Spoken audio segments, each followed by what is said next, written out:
It does feel real summery. Oh, it's so pretty. Oh, I have chills. Ooh. I love this. Oh. And they just see the fuck me eyes. But there's a real human with real feelings and emotions, right? We have them as women, to the surprise of some people. We're back. We're back with more Ethel Cain after, I don't know, 8 or 9 months. It took me a long time to process Preacher's Daughter. I assure you, the reason I haven't done Ethel Cain since is not because of any disrespect or not liking her stuff. I assure you it's the complete opposite. I was very overwhelmed with Preacher's Daughter in a good way. I freaking loved it. If you watch that reaction, you see how it affected me. And I took it seriously, and I needed this many months. I needed it. I needed it. There was no, I don't know. It's just not the kind of music, for me anyway, that you can just pile through. And so I didn't. And so we let it sit. And I freaking love Preacher's Daughter, and I'm ready to do more. So I figured I am 100% going to be, one of the first reactors to get their shit on YouTube for Willoughby Tucker. I'll always love you. Okay, I've already decided that. For a while, I was thinking I'm just gonna not do the singles, and I'll wait and do the whole album, but I don't know. I got excited. I follow her on Instagram, and she's been posting about it, and I was like, oh fuck, what the hell? Let's just do it. So today we're gonna do the 2 singles that have been released, Nettles and Fuck Me Eyes. I'm not gonna Nettles sounded really intriguing to me, of course, and we'll talk about that. But the Fuck Me Eyes, I was like, I have to. I have to listen to it. That was bait for me. It was. I love that title. It's so intriguing and interesting to me, and just sounds like something I would say as well. So I love everything about the title. So that's kind of what it did it. I was like, I need to do this. Anyway, so now I'm like on this Ethel Cain train because I'm excited about August. So I was also thinking that I wanted to do, I was like going through the document again. Yes, I have visited the actual document since doing the reaction, which I literally had I had no idea what was going on in the reaction. I got the general feelings, I think, and emotions, and I think that's why people gravitated and enjoyed my reaction. But as far as like story, when I just missed the boat in many areas, which is fine. So yes, I did look into the document. I know what's going on. I know the story. I know what we're doing. So I was going through that, and I noticed that Hayden has also given the demos. The demos are out there, and she's totally fine with us listening to that. So I was thinking I wanted to do a Preacher's Daughter demos version reaction before Willoughby comes out. So let me know what you guys think of that. Wow, we're in full hyperfixation mode. I'm just talking and talking and talking, and we haven't got into the reaction. Let's do the business, and then we're going to go straight into the reaction. So the business. Hi, welcome to Passion Dump of an Autist. My name is Val. If you like music commentary that is emotional, and I talk about my life and how these things resonate, and we take kind of a personal growth standpoint, if that sounds interesting to you, then make sure to like and subscribe for more content. And comment down below. Comment down below what you think, which one you like best out of these 2 singles. That would be great. I also have a Patreon where I put up all my uncut reactions. That's the best place. If you are excited about my content, I am super on the ball with Patreon. YouTube, I struggle with the editing and things like that. But for Patreon, it's up there. We've got a ton of Aurora stuff that's not up on YouTube yet, and Lots of stuff, lots of good stuff, even like One Direction. Like we're everywhere. We are everywhere. So if that all sounds interesting to you, then make sure to check out the link in my description. Okay. And my dog's humping the pillow in the background. That's cute. Both my dogs are girls, by the way, and they both hump the pillows and hump each other. I don't know. They're silly girls. Yes, Jenny, I can see you. I can see you, Jenny. I see you humping the pillow. Let's go stop talking and enjoy the music, Val. Got it. Okay. I'm excited. Nettles, sorry, before we get into nettles, I was thinking about the plant nettles. It's a very interesting metaphor if we're using it as a metaphor. I don't know. I haven't listened to the song yet. But nettles are, it's like like it's kind of like a poisonous plant, right? It's like these little hairs that like stick on your skin and then it really burns. If you've ever felt nettles, it's really annoying. It just, yeah, it gets under your skin. Like it's a really good metaphor if it's being used as a metaphor. So, I love it. I love it. So I wanna hear what we're talking about with nettles. Okay, here we go. Ooh, look at that picture there on Spotify. Okay.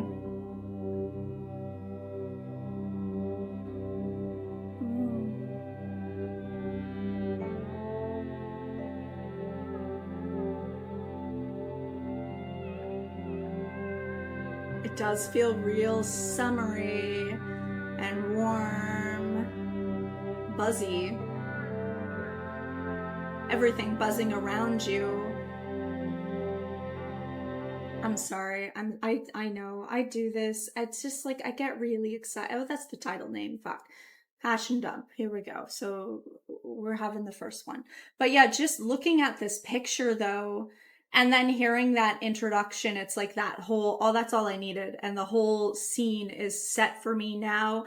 And that's what I feel like, you know, when you're out in a field like that and you just hear that buzzing, whatever it is, you've got like, you know, whatever fucking bugs, grasshoppers and bees and whatever is buzzing. There's just like this buzz in the air. That's what that intro sounded like. So it perfectly encapsulated that picture and just set the scene perfectly. So we're going to do it again because I just completely ruined that and we're going to listen to it again. Here we go.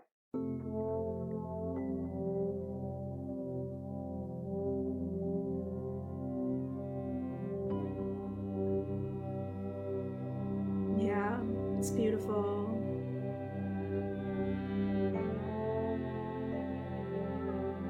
It's very helpful, but it's also a little strange too, which I love.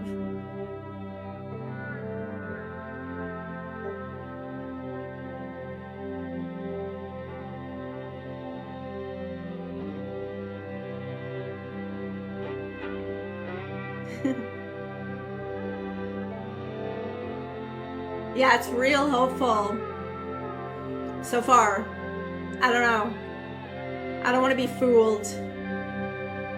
But we're gonna go on the journey anyway.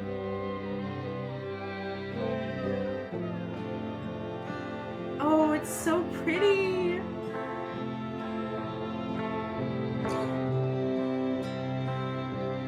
It's so sweet and innocent.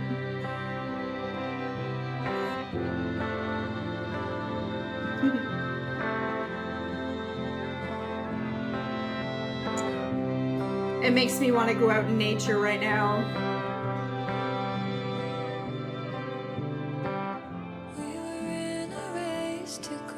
Oh yeah. We always are. Yesterday through the day till tomorrow. But when the plant blew up, a piece of shrapnel flew and slowed that part of you. Beautiful. The doctors gave you until the end of the night, but not till daylight. Not till daylight.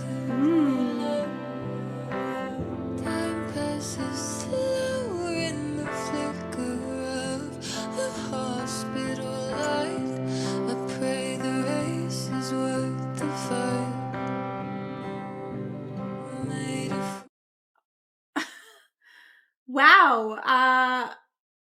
I'm talking about Nettles as if it's like, it's annoying and it burns, but it sounds like maybe he was like deadly allergic to it, if we're being literal here. I love how she phrases that. A piece of shrapnel flew and slowed that part of you. Slowed that part of you. What part? Like the heart, maybe? The doctors gave you until the end of the night, but not till daylight. Beautiful. Time passes slower in the flicker of the hospital light. Yeah.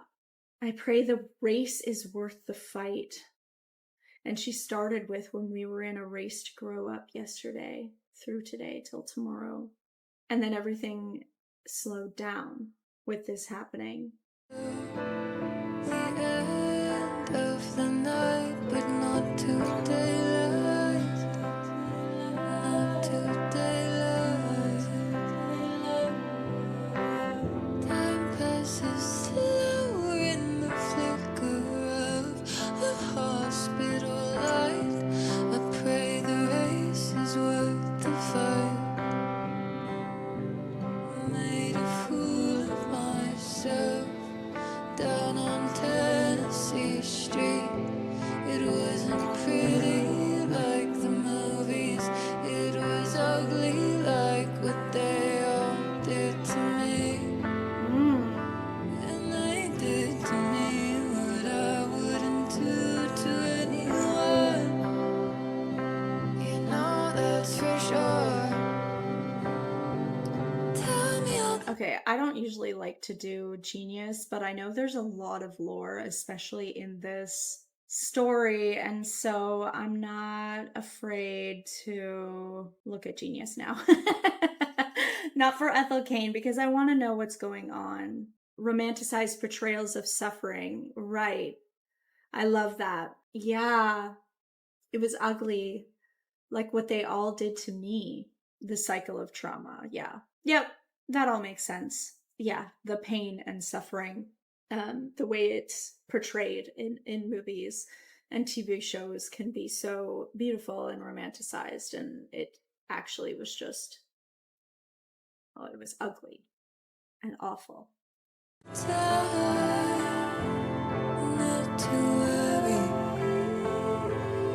Think of all the time I'll have with you when I won't wake up on my own. When I won't wake up on my own. She's almost like fantasizing, like if he dies tonight, then it now becomes a fantasy to also not wake up, because then you'll be able to be there with him, is what I'm getting from that. Tennessee Street, it wasn't pretty like the movies. It was ugly like what they all did to me. And they did to me what I wouldn't do to anyone. You know that's for sure. I love her voice. Tell me all the time not to worry. Think of all the time I'll have with you when I won't wake up on my own. Wake up on my own. Held close all the time, knowing I'm half of you. Oh my God. Held close all the time. That idea, that fantasy. She knows she's going to hold that, knowing I'm half of you. So if he dies, it's like half of you is dead.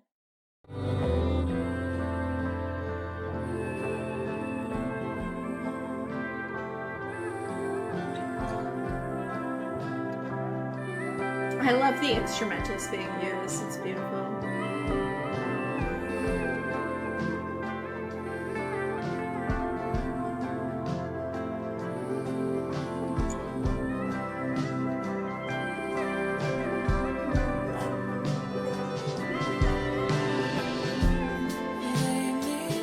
Ooh, that build.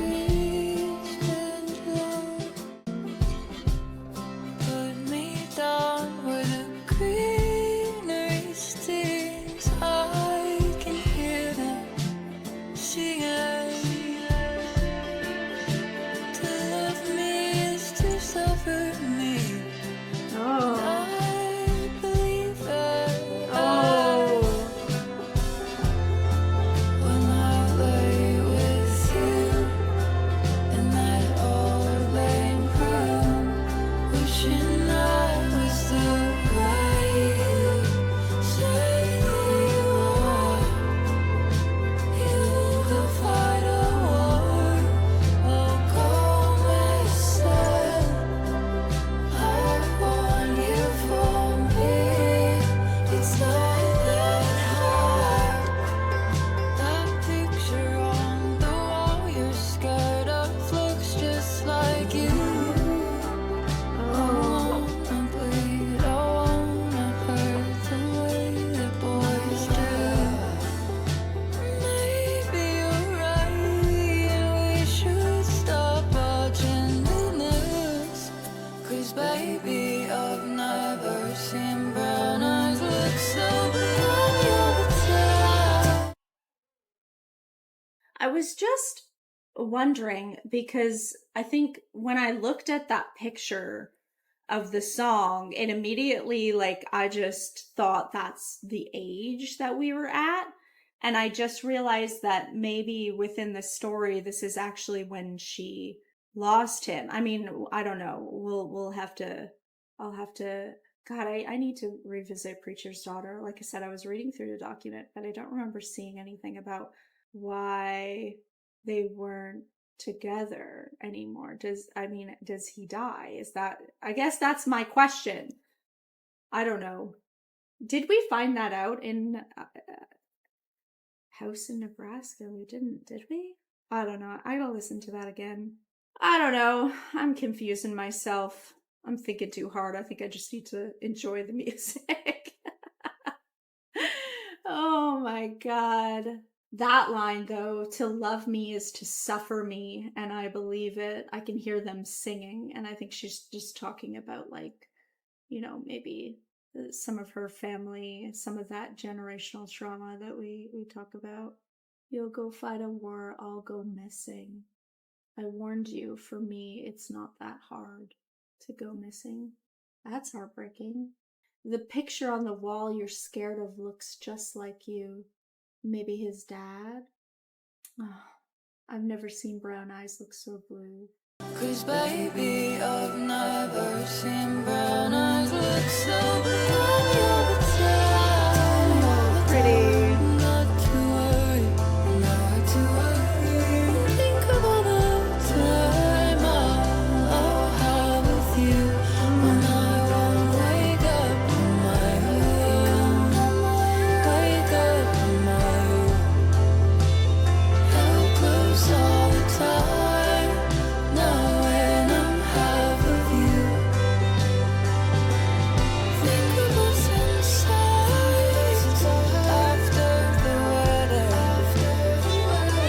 suffering the world to let a time or two when we won't wake. So now it feels like she's fantasizing of, obviously, things, him getting out and them having a wedding, and oh my God. I realized that held close all the time. I think actually I was thinking of it in a different way when I heard it the first chorus, which, like, that's cool. That's cool. If I if I can think of different meanings, that's pretty cool. But I think it's more like if he's dead and she is dead, then she'll be held close all the time. Like, more literal, I guess, but not, because we're still, anyways, I think you get what I'm saying. And if you don't, I'm sorry, I don't know how to explain myself.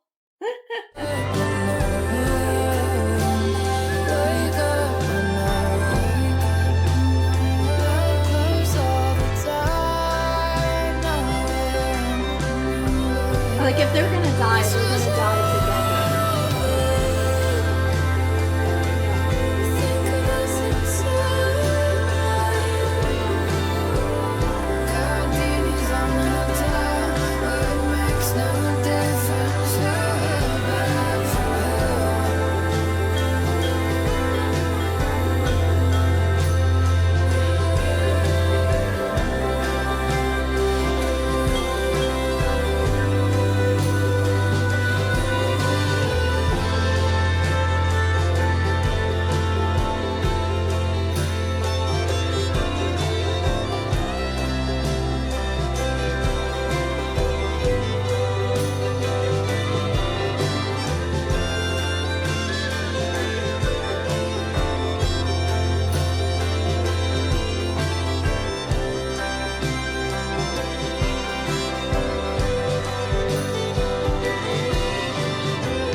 chills.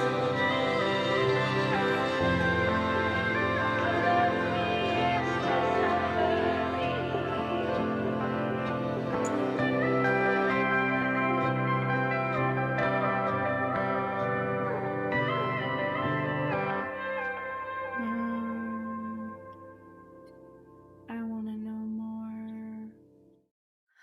That was beautiful. I was just thinking at the end there how I feel like even though it seems like Nettles was not necessarily metaphorical in some ways, it is metaphorical. The overall situation, it felt like Nettles for her character, because it did feel like a slow burn of not knowing, and she's going through these different scenarios and what she'll do if this happens, what she'll do if this happens, and reconciling with herself and not feeling worthy of love and kind of going through all that while she's, I guess, sitting in the hospital waiting to find out the fate of her love is what I'm getting. And that feels like Nettles.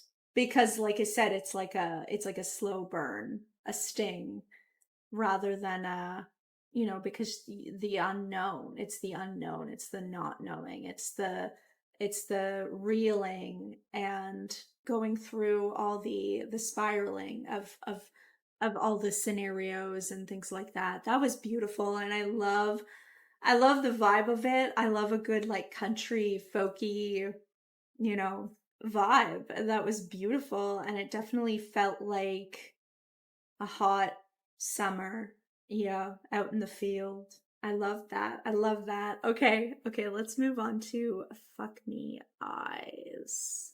That did not feel like an 8-minute song. I mean, when I look back, like that took me 36 minutes for this freaking reaction, so I guess it makes sense. But it did not feel like an 8-minute song. That was incredible. Okay, here we go. Fuck Me Eyes. Ooh. Interesting synths.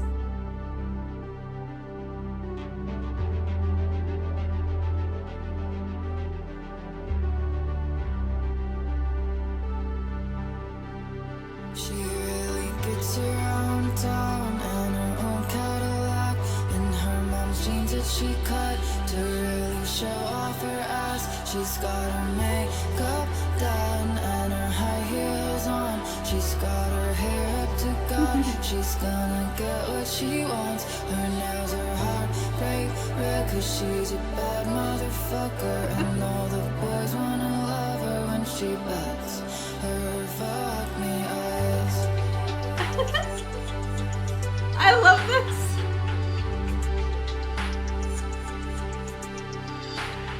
She goes to church straight from the clubs. They say she looks just like her mama.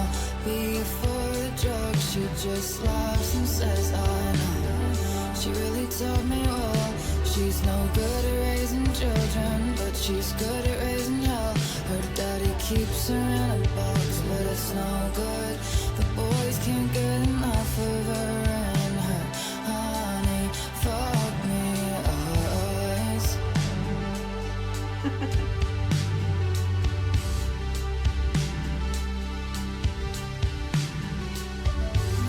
This is just so cool. It's so different than Nettles. It's like this, almost got this like 80s power ballad vibe to it. And I freaking love it.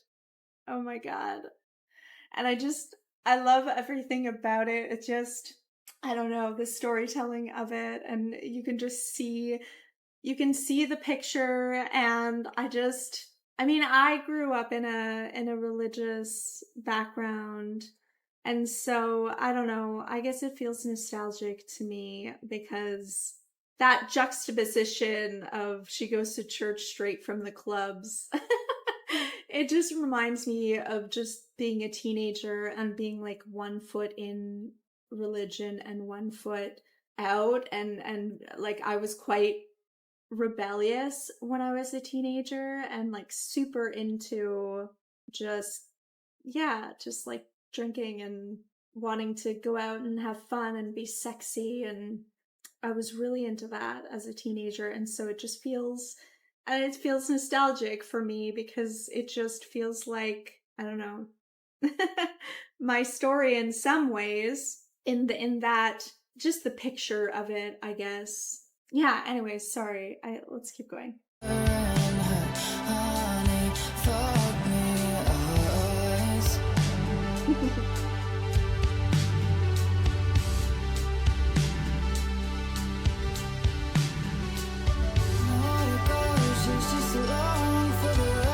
That little flute in the background is amazing.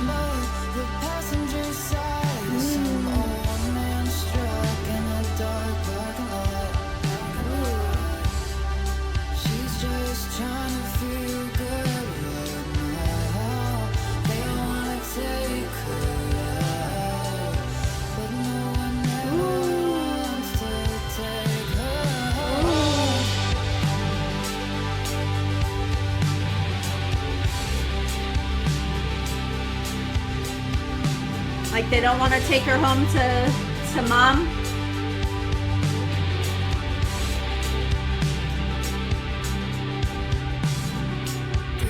Undefeated as Miss Holiday and posted outside the liquor store cause she's too young to get in. They ask her why she talks so loud. What'd she do with all that now? Or if you're not scared of Jesus, fuck around and come find out. She's got the radio and blasting with a big white smile.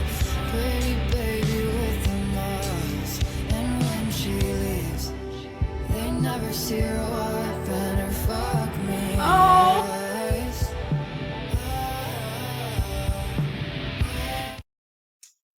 Oh. Yeah, that's a picture. And when she leaves, they never see her wiping her fuck me eyes. Because they don't see the human, right? And they just see the fuck me eyes. But there's a real human with real feelings and emotions, right? We have them as women.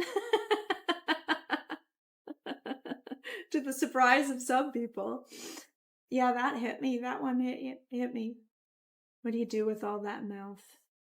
Okay. Yeah. Yeah, that one hit me. That line hit me. Scared of Jesus, fuck around and come find out. She's got the radio and blasting with a big white smile. Pretty baby with the miles. And when she leaves, they never see her wipe and her fuck me eyes. Just such a different perspective. I love that. I love playing with the different perspectives, right? It's like right after the line, she's got the radio blasting with her big white smile. And so you picture this like this free and joyful woman, and then, you know, but they never see her wiping her fuck me eyes. I like that juxtaposition between those two things, because often you don't see what's behind the curtain, right? With people on the inside, what's going on. She's just along for the ride. She's scared of nothing but the passenger side of some old man struck in a dark parking lot. I like that line. Is really interesting to me too, because I feel like it kind of has like a metaphorical meaning along with, you know, what is literally being said.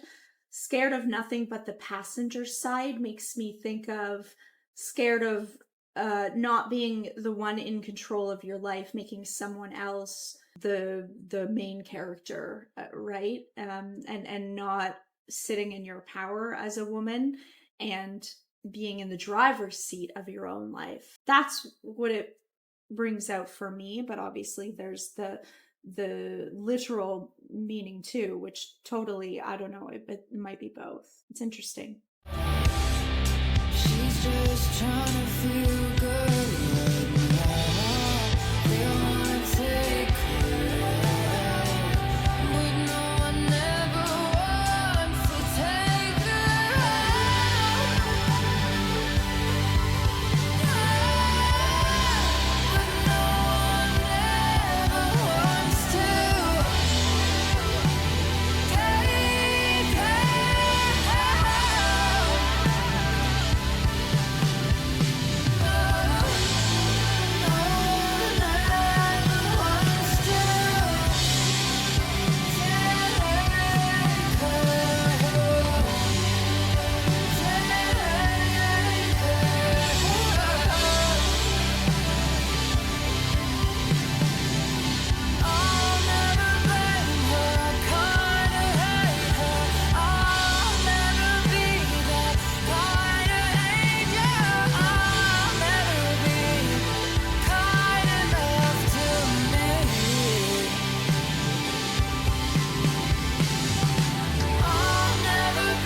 She really gets you on top.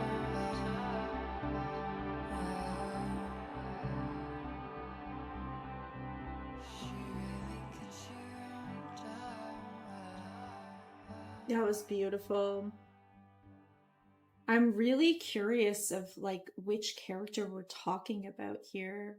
Tumultuous emotions towards Holly Reddick, a fellow class. Okay, I was like, I don't think we're talking about like, well, and clearly she's like the narrator, Ethel Cain, the narrator is saying she, and so I obviously was thinking, yeah, hanging around Willoughby Tucker, who Ethel assumes must be in love with the girl. Interesting. Okay. It's so interesting, I guess, that's so funny that I was like relating to this character. So I guess I'm I guess in this world I'm Holly Reddick. I don't know. I love that. I loved everything about that. Such amazing storytelling.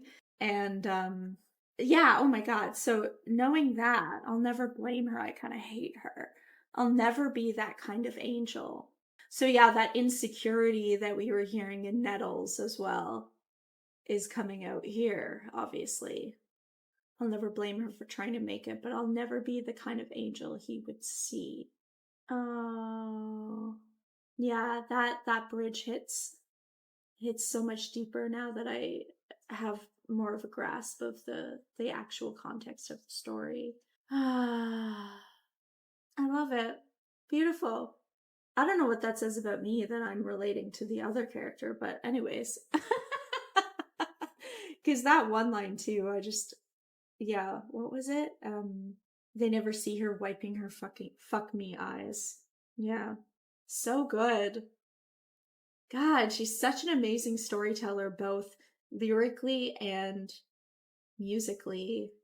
It really just sets a scene. It reminds me of how I feel when I listen to Lana Del Rey in that way, where it's like lyrically it's so amazing, but then also within the production it's so cinematic and fleshed out.